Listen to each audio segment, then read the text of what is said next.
siyang ano, may pagkakahawig siya sa Malboal. Kasi yung sa Malboal ng Cebu ay ano siya, nasa 20 pesos lang yata or 15 yung entrance. Tapos kapag pasok ka na doon sa looban, sa loob ng Malboal Beach na yun, White Beach ng Malboal, babayad ka ng 15. So ma-access mo na lahat ng dagat. Oo, hanggat gusto mo. So walang harang, hindi siya exclusive ng public na lugar talaga siya. Tapos yung ano naman, yung mga pagkainan, nasabi nga may mga naglalako, nagbibenta ng mga pagkain, local foods, buko juice. So ganun din talaga sa ano, kagaya din sa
malayo pa doon? May mas malayo pa sir. Anong ruta?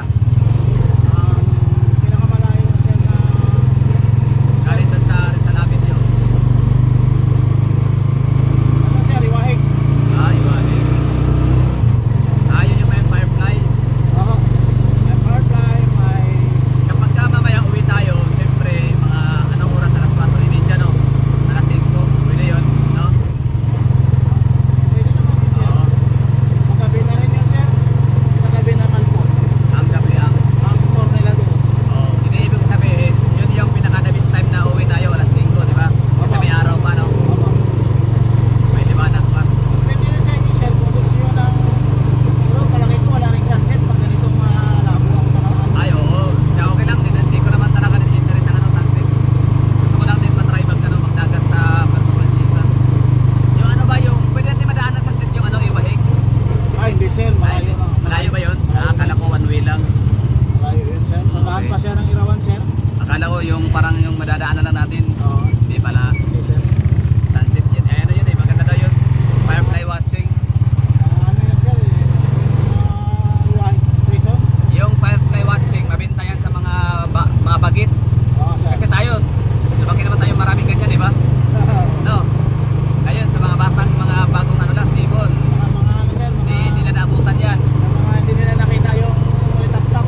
Di ba, no? Tayo, kahit sa labas ng bahay, meron, no? Oo. Dati. Dahil nga sa climate change, mainit na ng mainit ang mundo, yun ang namatay sila. Kawawa. Kaya, konti na lang. Saka pag ganyang umuulan sir, wala rin hindi rin lumalabas. Okay.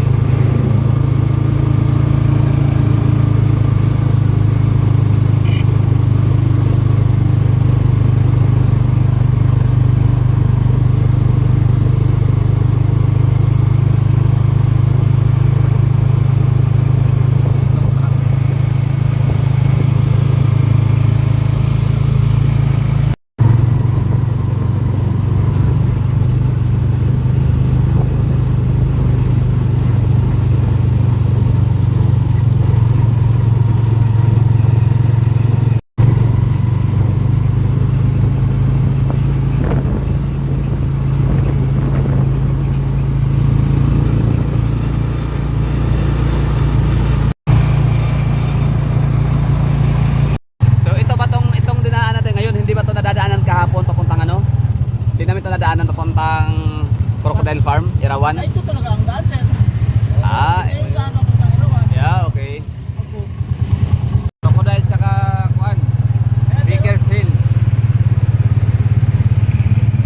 Dahil Bakersfield, Metraran,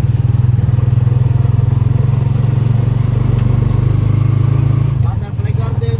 Yun, papuntang saan yun? Munisipyo yun, oh, City Hall. Ang pwede ka rin magdaan doon sir. Ano yan? Ano yung daan dyan? Bakit may mga Ano yan, papuntang PSU yan sir. Ah, Philippine State University. okay.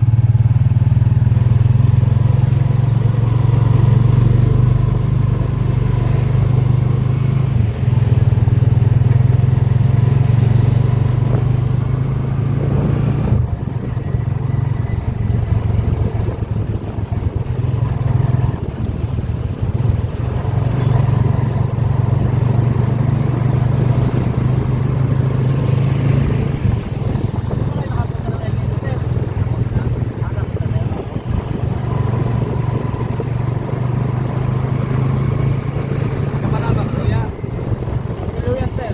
Iluyan, malayo saan yan? Kapalabang. Bago ka pa bago doon po ang sakayan sa amin. Ah, okay. Hello yan, bago ka magpalabak. Ayun, papuntang ano ba, Irawan? Doon ang papuntang Irawan sir. Ito papuntang norte ang daan. Papuntang Malabak, meron ka doon, may sabi ko, sige, ito na kay ate, ano, yabi na lang natin. Kaya tinawagan ka. Pero hindi naman talaga niya sinabing 1-2 or 1-1 talaga. Kumbaga, depende daw ka, parang kayo na mag-usap sa driver, ganun. Yan sabi niya nung ano yun. Takas din kasi ang gasolina sir. Kaya nga. Taas Kaya na. kanina, no, pag sabi mo 1.5, sabi ko parang babaan pa ng konti. Pag sabi mo 1.3, okay na yun. Kasi at least nagmit tayo sa gitna, ano. Opo sir. Hindi ka masyadong lugi at kami naman ay naka-discount konti, ano. Yan ang pa norte sir, pa El Nido. Okay, ito na.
talaga to.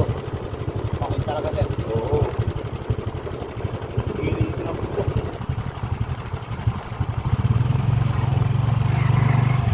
Eto, landslide lang to kapag alindol. Pero kung ulan, hindi to basta-basta ma-landslide kasi ba to. Yung oriental natin na ano, biyahe. Ito yun eh, ganito yung ano, setup, diba? Ng bundok. Gawa sa bato.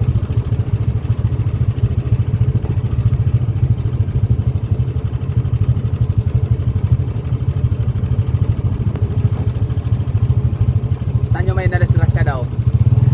Malapit na yan doon sir. Laki man na yan doon sir. Ah. Hello.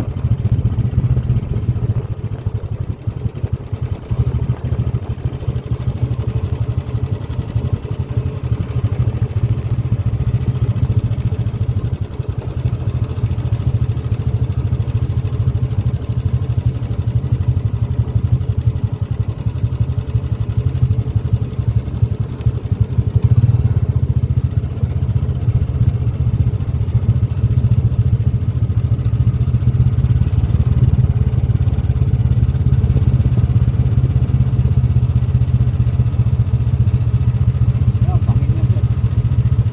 Hala. No, naku, lalim nga.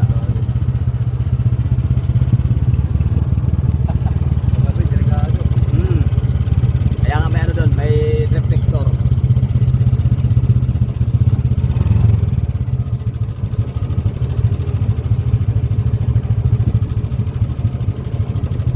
Pag ano ka dito, ma-lost brake ka, dito talaga ang gilid, no?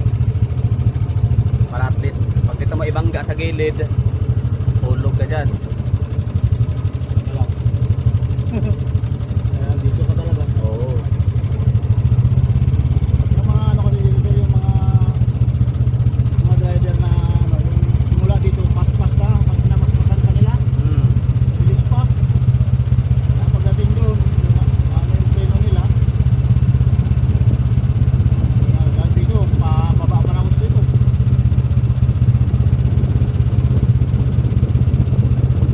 Kailangan lahat nakatulong. Handbrake, foot brake, engine brake. Siyempre, oo.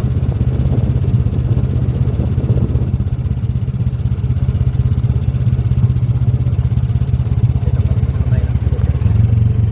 Tansya ko na. Kasi taas, haba.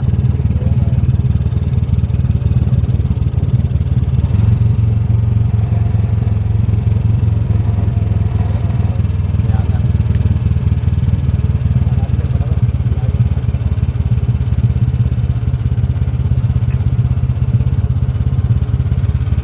Pera ka. Grasya palayo lang. Ah, mayroong ano dito, oh. Hotel complex. Gagawin.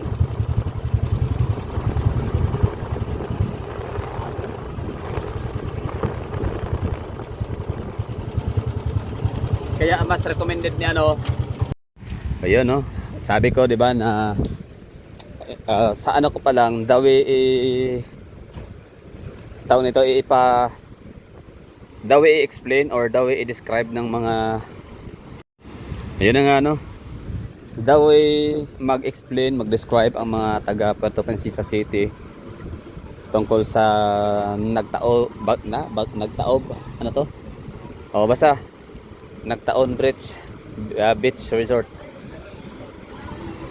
Ay ano siya, para siyang sa naisip ko agad yung White Beach ng Walbol, Cebu.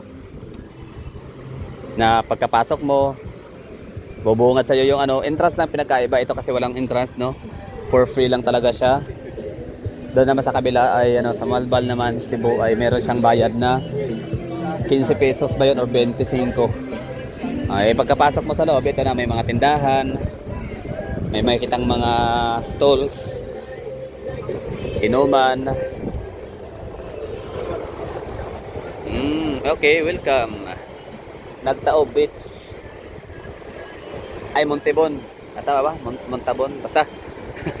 Yung kabila ay Odyong, Tala Odyong.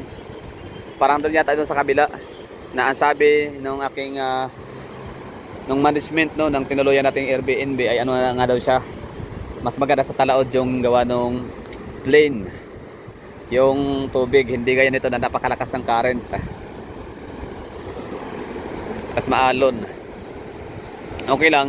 Okay, ang lugar pala na to ay mayroon siyang pagkakahawig sa Bacon, Sorsogon. Di ko alam kung alam niyo yung ano, no, may mga taga Sorsogon na nanonood nito. Pero hawig siya sa Bacon, Sorsogon. Dito lang na portion. Oo. Galing. Pero Bacon, Sorsogon, matao yun. Community, may mga bahayan, parang barangay yata. Ito siya, ano talaga, no? Walang hindi, parang nagkaroon lang ng mga tao, mga bahay-bahay dito kasi nga natitinda siguro, negosyo, hanap buhay.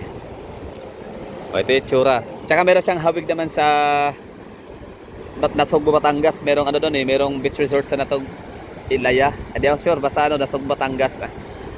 Yung parang boundary na siya ng papuntang Ternate, Cavite. O, ito yun. So ano siya, meron ba siyang talagang sadyang ipagmalaki ba talaga ng ano, mga taga Prinsesa? The answer is yes, no? Pwede. Yan nga lang, hindi to pwede sa mga bata at mga lasing. Marami dong mga nadidisgrasya dito. Kaya nga yung ano natin, yung ating tinuluyan na Airbnb, yung manager doon, sabi nga niya mas better daw talaga kung sa Talaod yung kasi nga mas ano, mas safer ang waves dagat doon.